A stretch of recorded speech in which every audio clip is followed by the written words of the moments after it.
We're just getting started on Lately, and we'd love to get your opinion. There's a brief survey at the end of the episode, and as a thank you for taking it, we'll give you a chance to win some prizes. More details at the end of the show. I'm Katrina Onstad. I'm a producer on Lately. And I'm Vass Bednar. I'm the show's host. Vass, does everybody hate their job? I don't think everybody hates their job. Okay, but does everybody dream about leaving their job? I think everyone has a secret Hallmark movie of their lives of where else it could go if they just gave everything up today.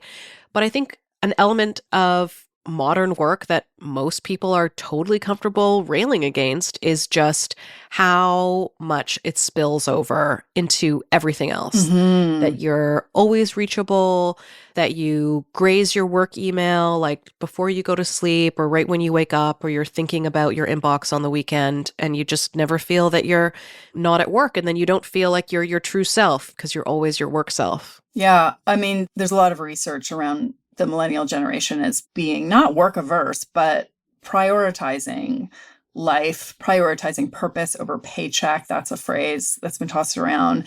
And then, of course, we're in this moment of quiet quitting and an ongoing conversation about millennial burnout and burnout in general. I don't think it's even a generational thing. I think a lot of us are asking ourselves, is it worth it? 100%. And to that question, today we're talking to Carrie Sun about her new memoir, Private Equity. The book's all about her time working at a hedge fund on Wall Street, which is the center of the hedge fund universe. And in the book, Carrie's about to turn 30. So she's at a turning point in her life.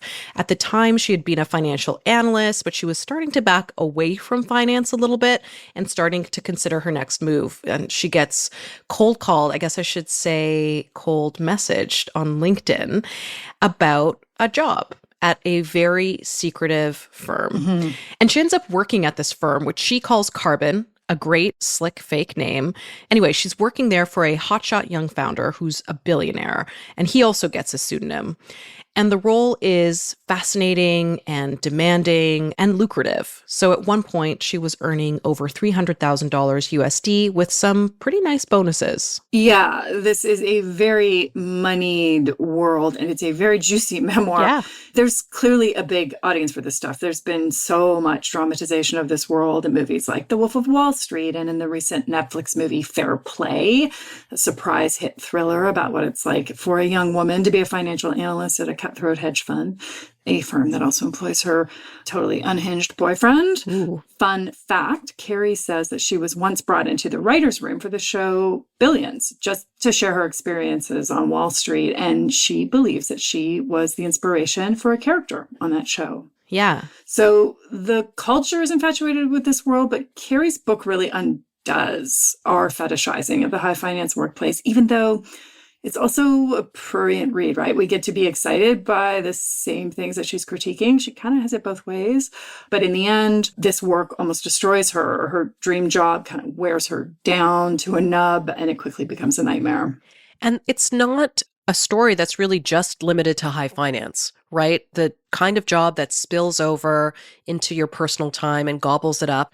She has to be so reactive to every little thing that comes across her desk or phone call that rings, while there are major expectations around being proactive and planning and dotting the I's and crossing the T's and anticipating people's needs.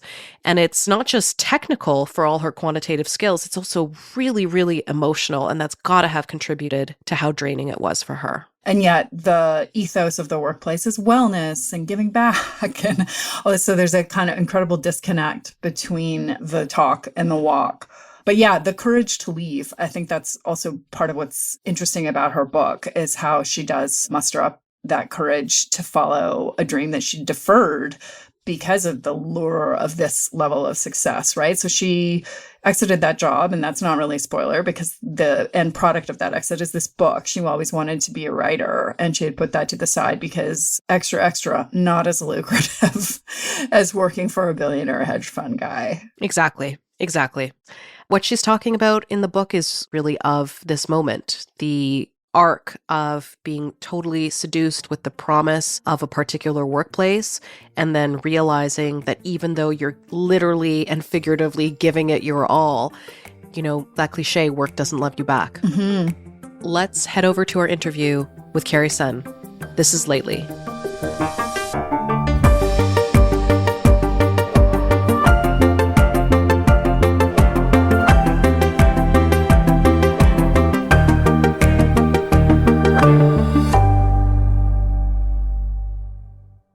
So going back, when you were a kid, what did you want to be when you grew up, when you were anticipating all the different pathways that you could take in life? Where did you see yourself winding up?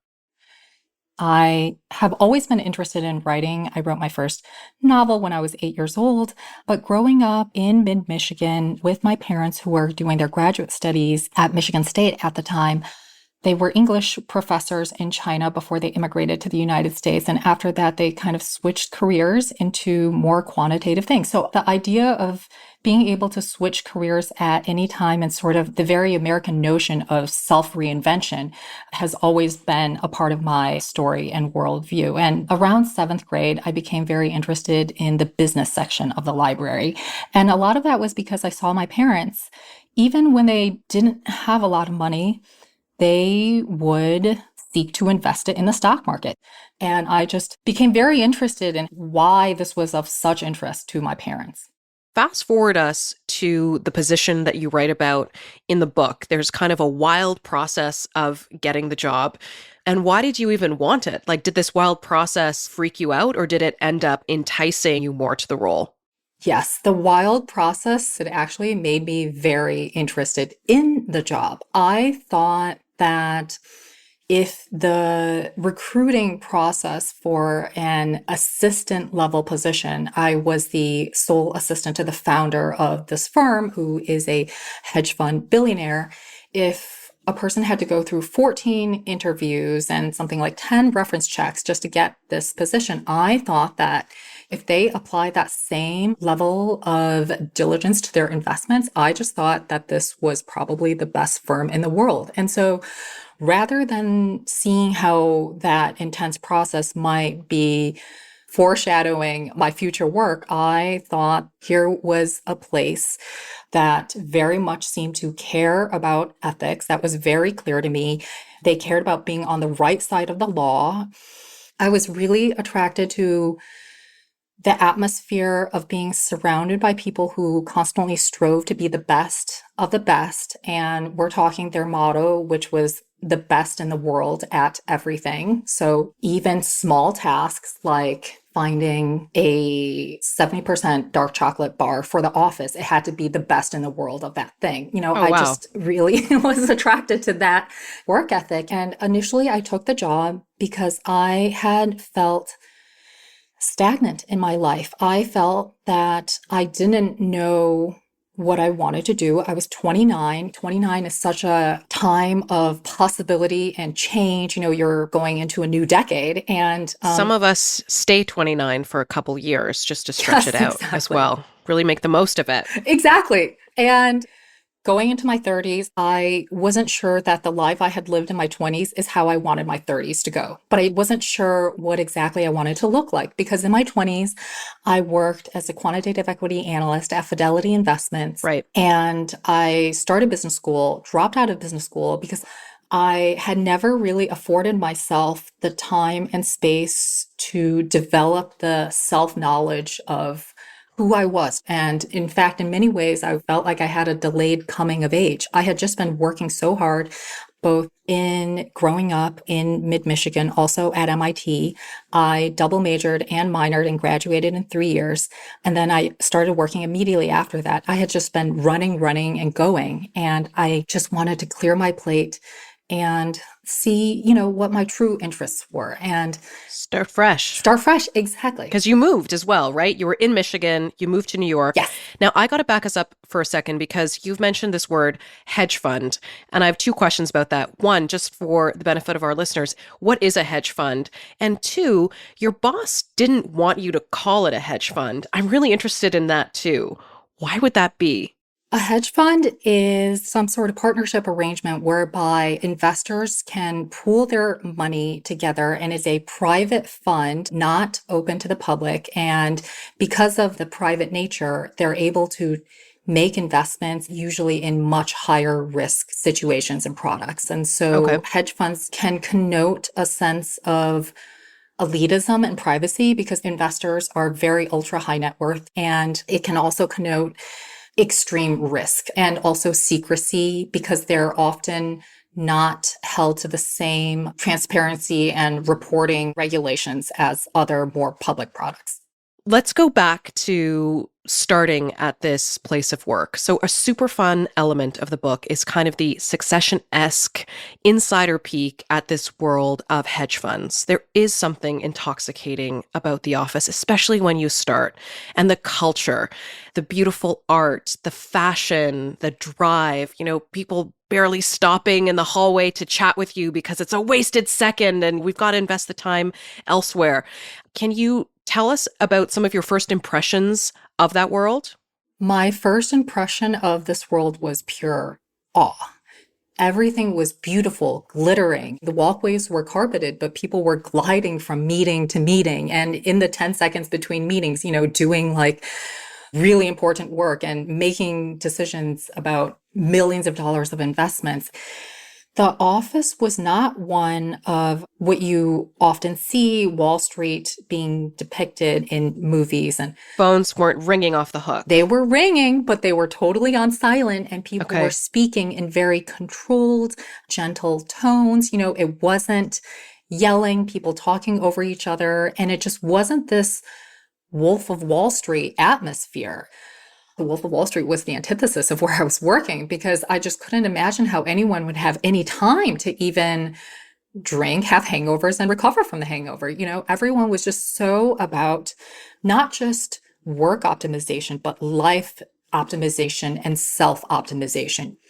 There was a heavy emphasis of all the employees at the firm to take care of their bodies and minds so that they could be better workers. And that discipline of mind and discipline of body was the same discipline that they brought into the intense work ethic. So it sounds like the stealth wealth element wasn't just dressing in neutrals, but kind of blanketed around the office that you were at. You've mentioned optimization, and one of the first things you're told by this boss is around maximum optimization and total availability. What was that like for you? You seem to have started out a believer that this was something you were willing to adhere to and kind of jump right in. I wasn't under the false impression then that it would be easy in any way, but I thought that the job would have boundaries of some kind because my boss had implied he is a pretty easygoing, these are his words, easygoing, chill boss. And I learned very quickly that this was actually my first day on the job. It was 8 or 9 p.m. And he had sent me an email. It wasn't even directly to me. There were other people copied on it. And it was a photo of his kids. And I chose not to respond because, well, I thought I would respond in person and tell him how cute I found his kids. And, I thought that could be a little opening for a conversation. And the very next day, one of the first things he said to me was, "Did you get my email?" And I said, "Yes." And he said, "I need you to respond to all my emails pretty much as soon as you see them. He wants me to know he reads all of his emails." The email was not even on a work topic, but that kind of set the tone immediately about what was expected at this job. By the way, unsolicited photos of your children and your private life feel like the workplace equivalent of a DICK pic to me, right? It's like, why are you sending me this at night? Why are you sending it to me at all? Like maybe framed on your desk and then I can see it because I'm in a meeting. I'm like, oh, that's a beautiful picture of baseball or something.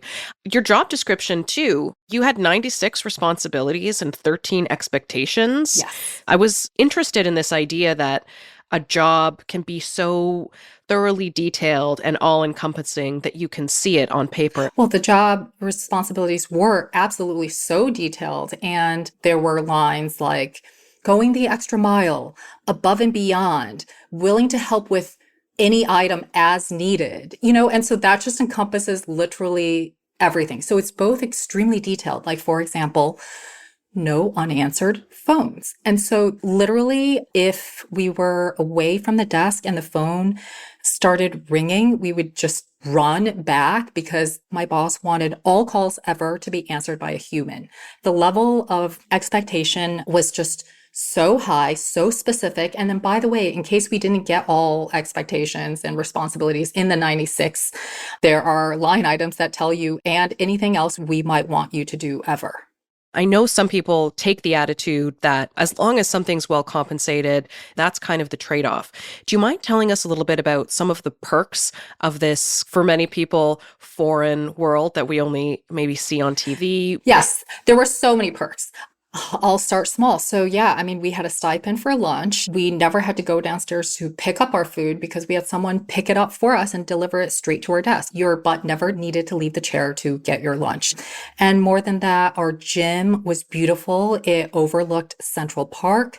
And we had really luxurious clothes, Lululemon, workout apparel, just in all sizes. Canadian firm, by the way. Yep. And you never need to bring your workout exercise clothes. And the shower had Mullen and Getz shampoos and conditioners, and they're $30 a bottle. And so the gym certainly felt like a spa in many ways. There was a yoga room and bar room where you could do floor exercises.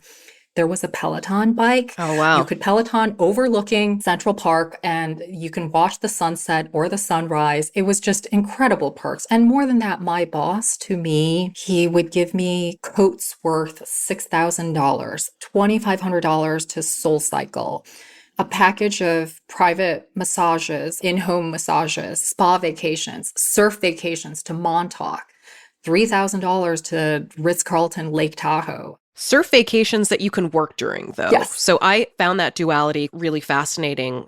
Maybe I could zoom out and also ask how this lavish environment relates to the give first culture. What is a give first work culture?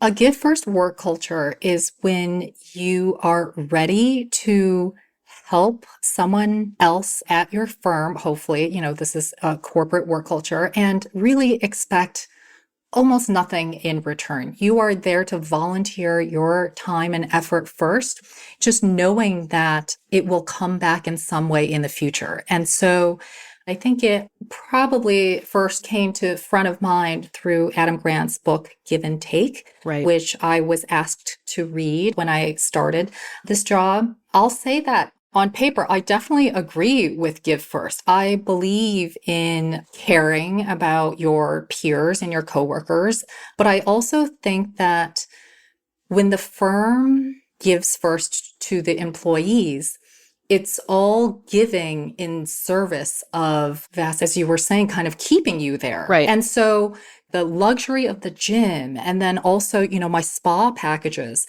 it was all in service of me being a better worker.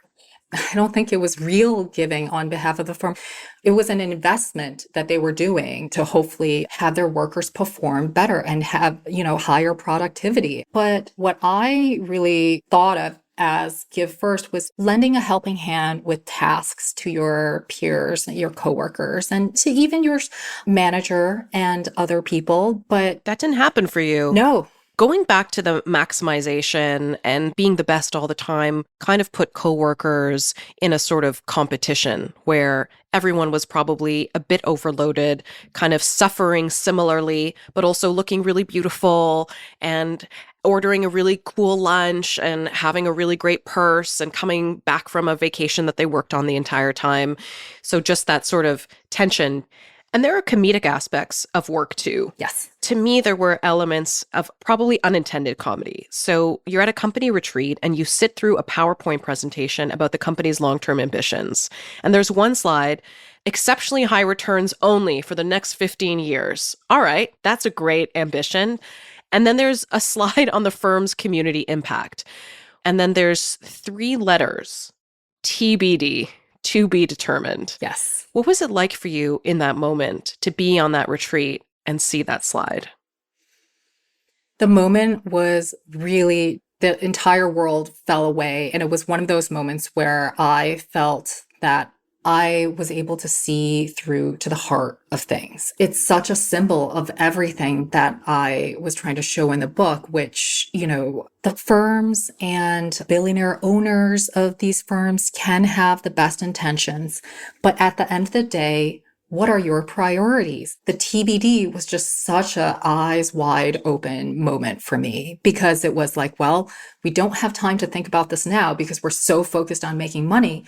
We'll think about it later. And that to me is also just such an unfortunate, sad, but true analogy for many of what I think are the social problems that we have, solving climate change, for example. Things can wait. Things can be punted down the line. But can they really? I don't think they can.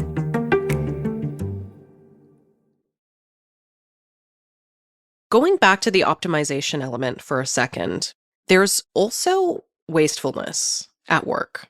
There's a $200 bottle of unopened Johnny Walker Blue Label just in the trash can. After a party, you once found a $1,000 birthday cake that was made especially for the boss. It was tossed in the garbage. No one even cut a piece for themselves. How did you reconcile this optimization and maximizing every moment with what seemed wasteful around you? Or are both those examples just food that didn't match people's special diet? I mean, to me, it just was so wasteful to have a $1,000 cake go directly in the trash. But what feels wasteful to me, I think, to the firm probably, was still optimization. Right. Because the thing with optimization is all of us are optimizing on different variables, and they are optimizing on purely the life that they want, which was certainly high return on time, just maximizing profits, but also they're unwilling to give at all on the kind of like luxury of experience. And so if we had any event, it was buy the absolute best in the world of this thing. And it was more suboptimal to not have that thing than to have that thing and waste it. It's kind of like these elements were props of work in a way. Yes. That didn't have to be consumed to be enjoyed or appreciated. It's just something that had to be there. You write about the relationship between work and your body. Can you talk about how the intensity of the work played out in and with your body? Yes. Prior to taking on this job and working there, I had what I consider a fairly healthy relationship with my body. It wasn't perfect in any way, but I never felt like I was not in control of my body. When I started this job, it was okay for a few months, but as soon as I started feeling more burnt out, I felt like I didn't have any control over my days, any ability to plan my day or to even determine what I was going to do the next hour, certainly the next day. The next day felt like the next year to me during much of this job.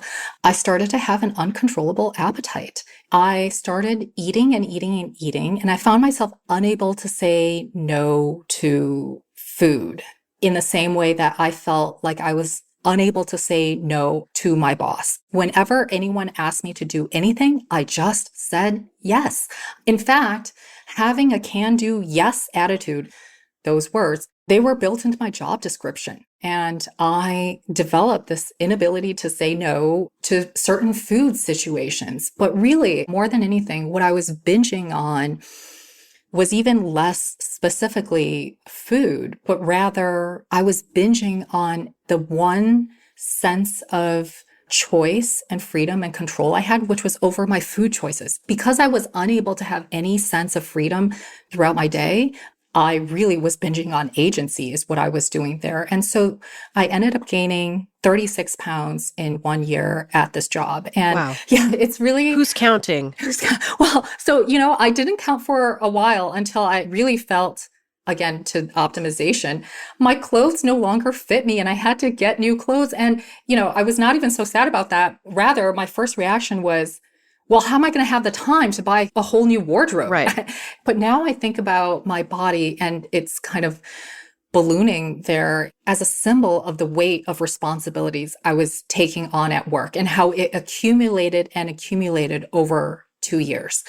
And of course, there are tons of research studies that say severe burnout impacts your decision-making faculties. And so you just don't make healthy, good decisions in your life. And also, unfortunately, people in severe burnout, perhaps understandably, turn to sometimes substance abuse. And for me, Right. that substance was food.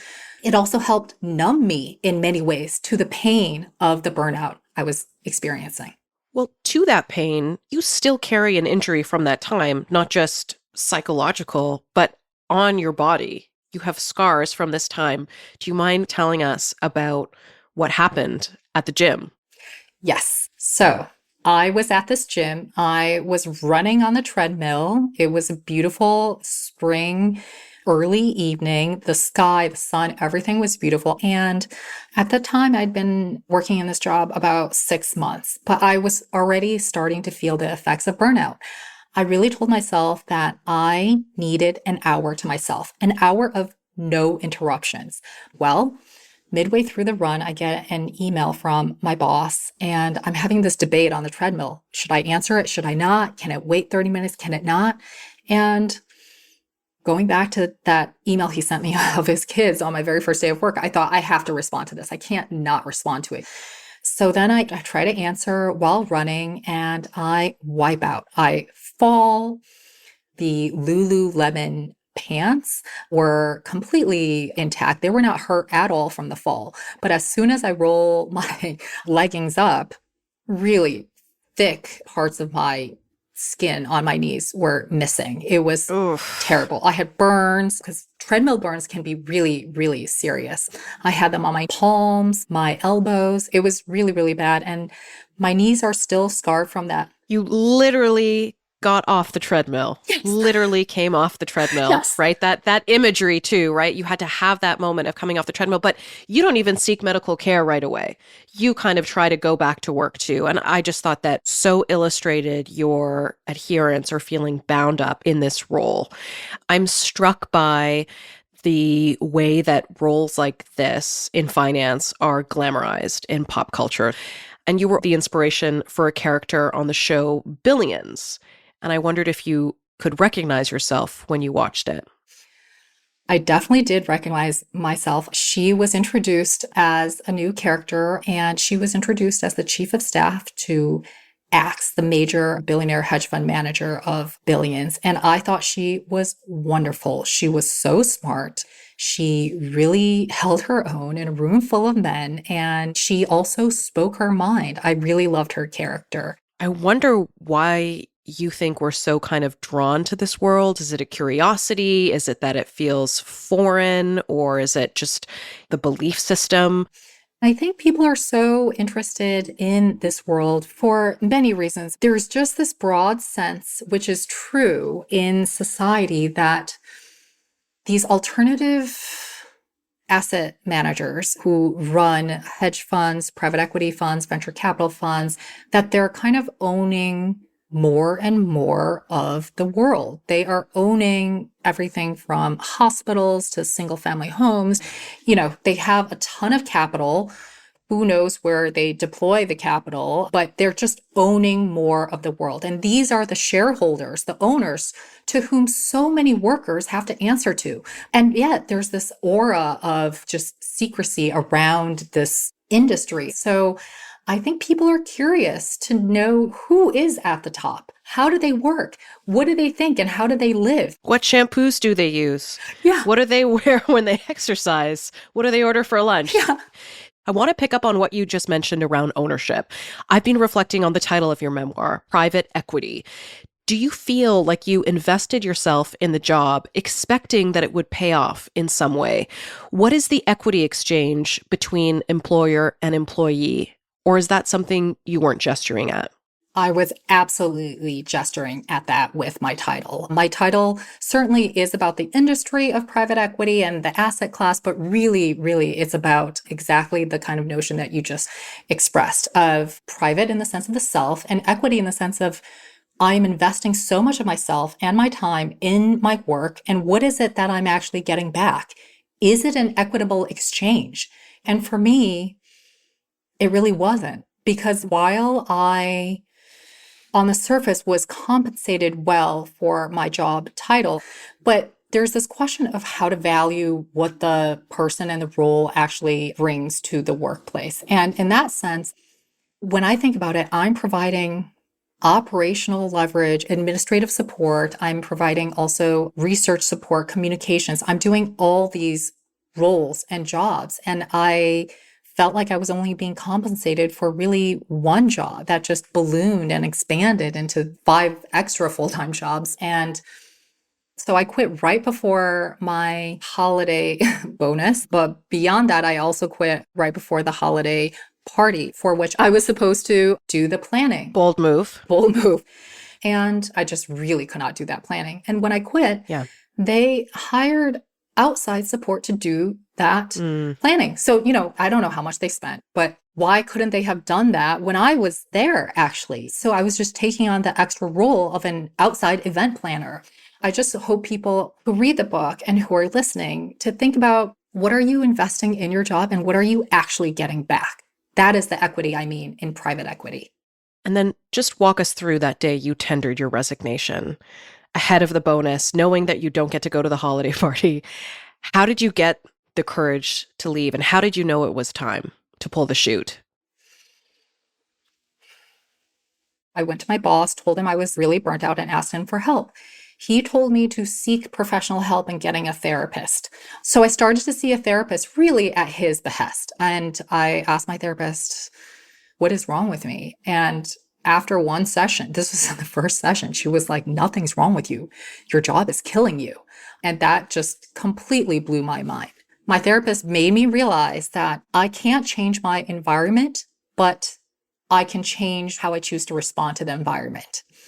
And about a week after I first spoke up to my boss about me feeling burnt out, I walked into his office and tendered my resignation because it was just not worth it to me anymore. I think if you have reached a point where former things full of joy in your life are no longer full of joy for you, as in things that gave me joy before, even like reading. I didn't look forward to reading because it was another task to do. I knew it was time to leave, and no amount of money could make staying 2 more months worth it. Carrie, I think you said it so well. What's worth it? Thank you so much. Thank you.